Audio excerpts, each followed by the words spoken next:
What a beautiful day in paradise. And of course, we're lakeside, and I'm going to talk to a gentleman that you're going to find is fascinating.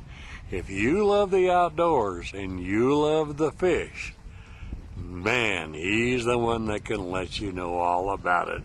Chuck Gormley, how are you? I'm fine, and good morning to you, Ron. Oh, man, you've written a book. You've also, you're an outdoor person.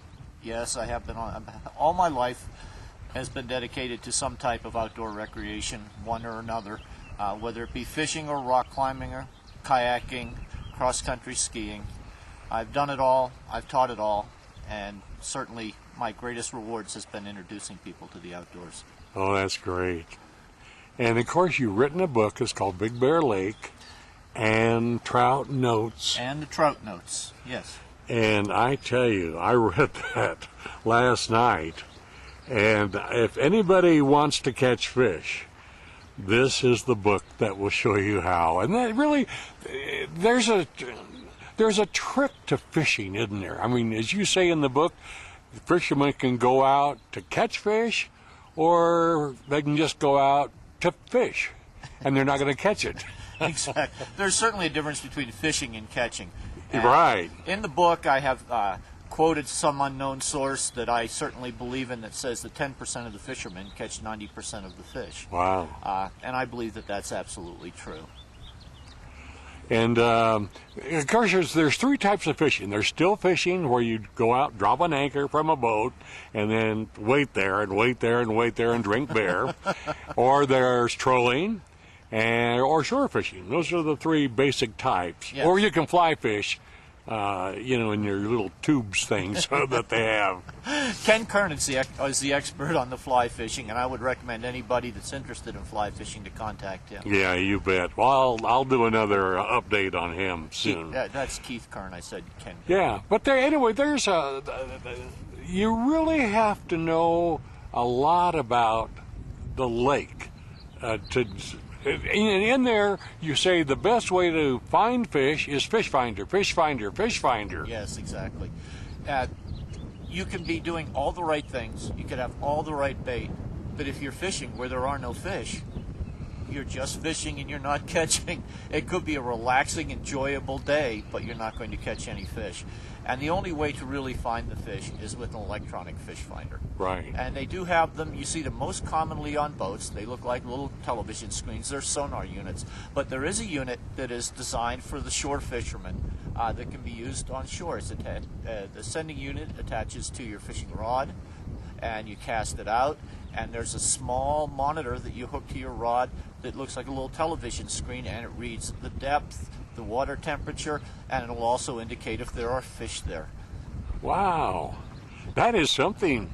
Now, a lot of it too is you need to know there's two things. There's oxycline and thermocline. Exactly. And the fish stay within those areas. So what are those?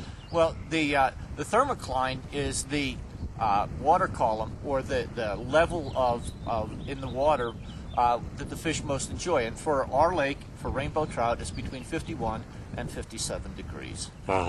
Generally. I mean, they certainly go up or down to feed, but that is their optimum temperature range, and they like to be in that. And they like to have at least 5 parts per million of dissolved oxygen in the water. That's their best habitat. And that's usually where you're going to find most of the fish.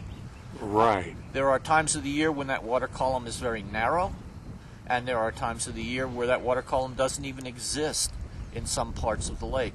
And there are other parts, particularly in the fall when we get some turnover, when the entire lake has the right temperature and enough dissolved oxygen, and that's when you find the trout dispersed all over the lake and from the top to the bottom. And they do travel in schools. They do. They go back and forth. Yes, trout is a schooling fish, and they will roam. They're nomadic. They will go all over the place. They will head back to places that they get food or they feel comfortable, but they're moving most of the time, unlike bass and some of the other fish that stay in one place a lot of the time.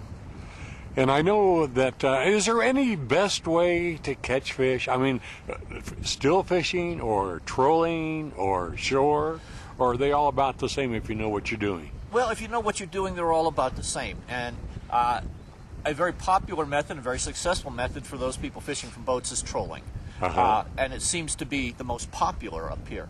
And people catch a lot of fish that way. But shore fishermen account for an awful lot of fish. An awful lot of big fish caught in this lake are caught right from the shore. So it's whatever you're comfortable with, whatever resources you have. Some people just don't have access to a boat, and other people just wouldn't fish from the shore and feel that they must fish from a boat.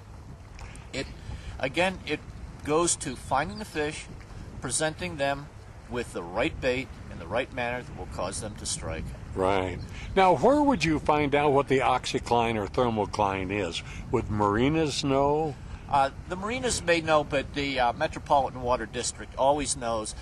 They put out a chart every week that I'm sure that if you asked them to, they could probably fax it to you or certainly tell it to you over the telephone. They take the temperature and the oxygen level at about 6 or 7 different points on the lake. And they may be, at some times of the year, they may be very similar. At other times of the year, they're very different from one end of the lake to the other. Right. Because we do have one very deep end, at least when it's full, it's 72 feet. And down near Stanfield Cutoff, it can get very shallow when the water gets much warmer. Uh-huh. Now, when you're trolling, it's really easy. They have colors on lead lines now. Yes. So you can let it out, like if you need to go down 20 feet, you can let out, 3 or 4 colors? Right.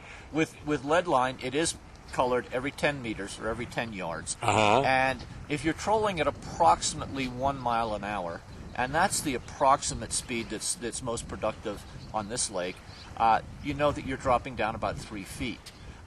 There are different variables with it depending on the wind coming against you and all of that business, but that's an approximation. If you have a fish finder and you meter your fish at 20 feet, you want to fish, you want your lure to get down about 18, 19 feet. You want it just above where you're finding the fish. Trout usually look up and forward. They don't look down very often unless they're feeding off of the very bottom of the lake. So you always want your lure or your bait to be just a little bit above the fish. Right. Now, trout is the #1 catchable fish here.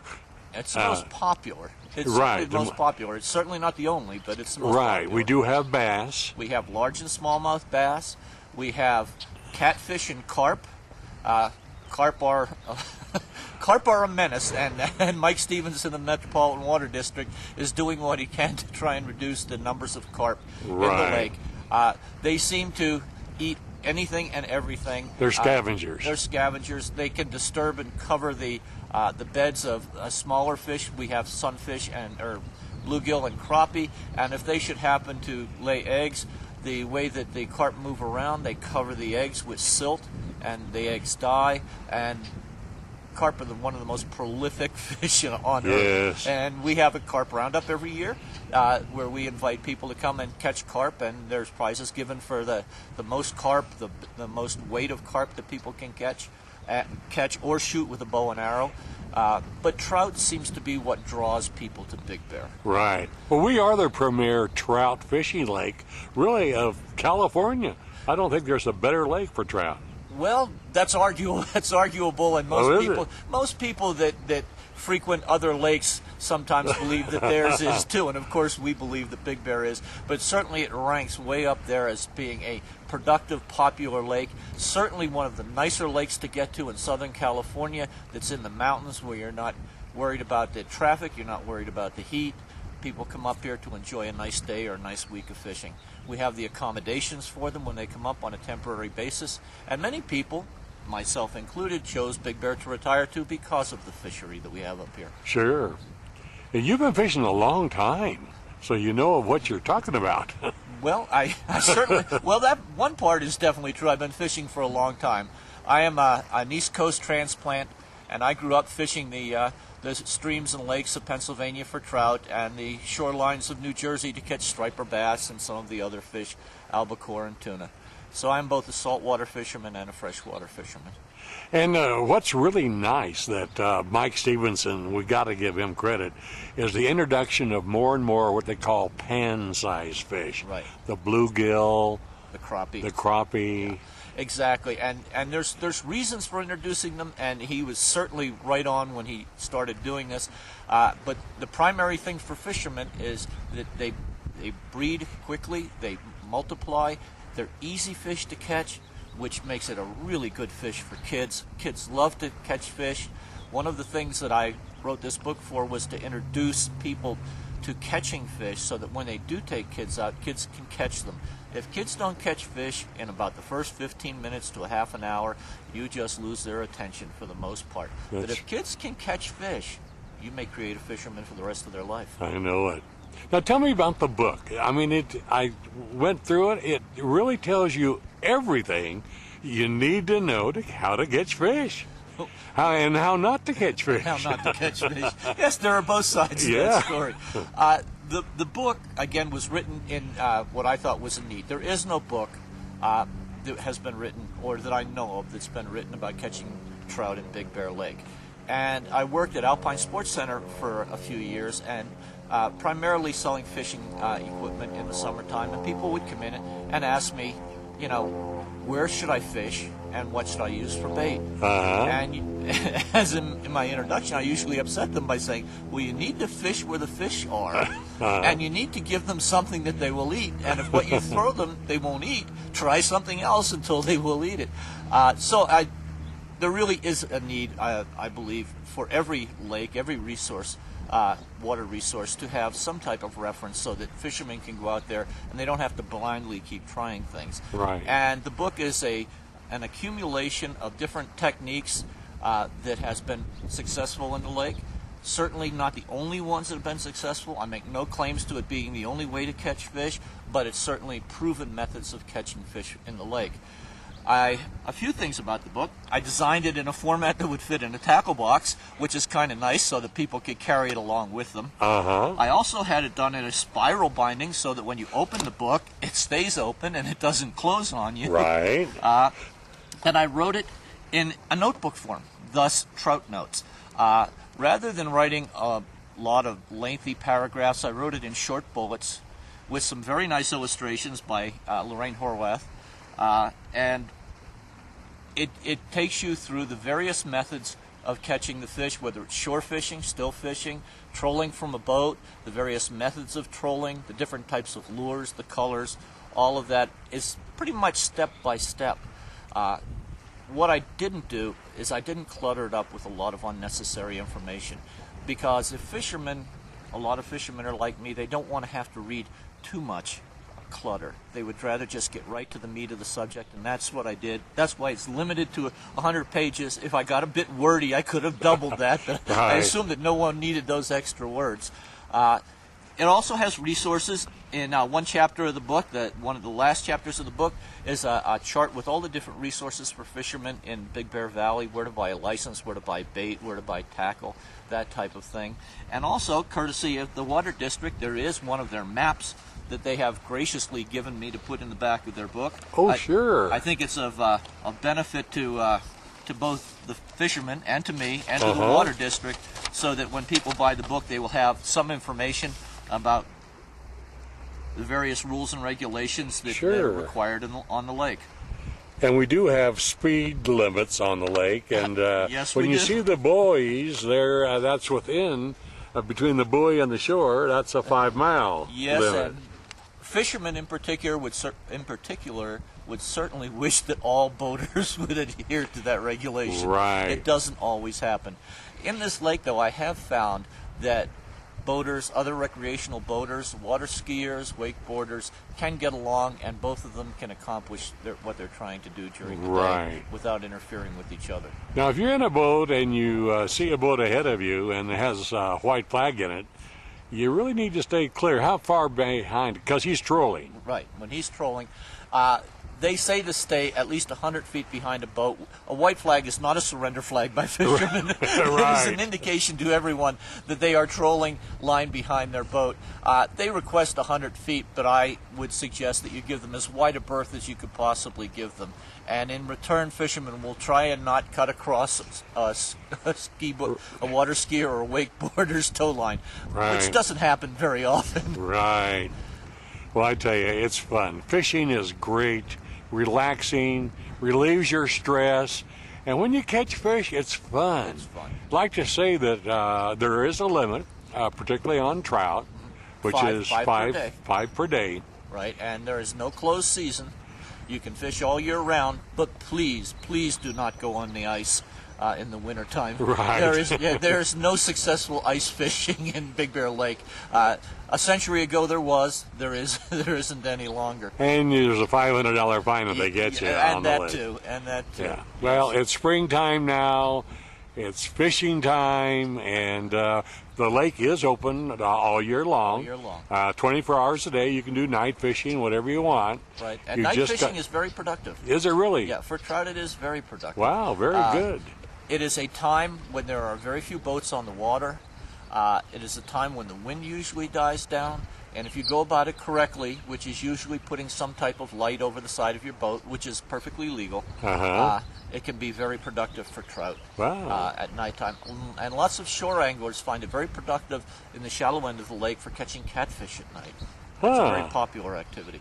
Now, you can eat catfish from here? Absolutely. Yeah, it's a good one. Absolutely. I understand they're not muddy like a lot of the river catfish are. Right. Yeah, there's catfish is certainly edible, and it's sold in the supermarkets. They're That's raised right. in farms and sold to supermarkets. But catfish caught in Big Bear Lake is perfectly edible. All the fish are. Great. Okay, well, our time is getting short, so anyway, let's tell people how they can get a copy of this valuable book. I mean, Okay. The book is available at some of the local bookstores, at Book and Bean, at Edelweiss. Both are in the village. Big Bear Sporting Goods, Big Bear Marina when it opens in the near future, Big Bear Sporting Goods, and certainly the Discovery Center has been selling a number of the books. It just came out in the fall, and thus a fishing book in the fall in Big Bear is not necessarily what people buy, but sales are certainly starting to pick up. And I would hope that everybody would at least give it a look. And those people that do read the book, particularly those very experienced fishermen, I welcome any type of comments, hopefully constructive criticism, any type of comments. Or people can contact me. My name is Chuck Gormley, and they can call me directly at 585-2642, and I'd be happy to ensure that they get a book. Oh, great. And it's only $16, the best $16 investment you'd ever have. Well, I hope so. I believe that the book is very reasonably priced for what it provides, and if you look at the cost of the trade paperbacks these days, that's not an expensive price. That's for not. a book. Once again, your phone number if they want to contact you? 909-585-2642. Great. Thanks so much. So there you have it, folks. There you go. Thank Let's you very go much, Ron. fishing. There you go. Chuck Gormley, thanks so much for the interview. You're quite welcome. And Ron, thank you. Okay. Well, I hope you learned how to fish. And the main thing is to get Chuck's book, because it tells you how to really catch fish, folks. So that's it from Lakeside here. We're at the Pine Knot Marina, and it's just a wonderful, beautiful day just before the launch ramps open up for the fishing season. So that's it. Now don't go away. Stay tuned. I'll be back right after these messages from my sponsors.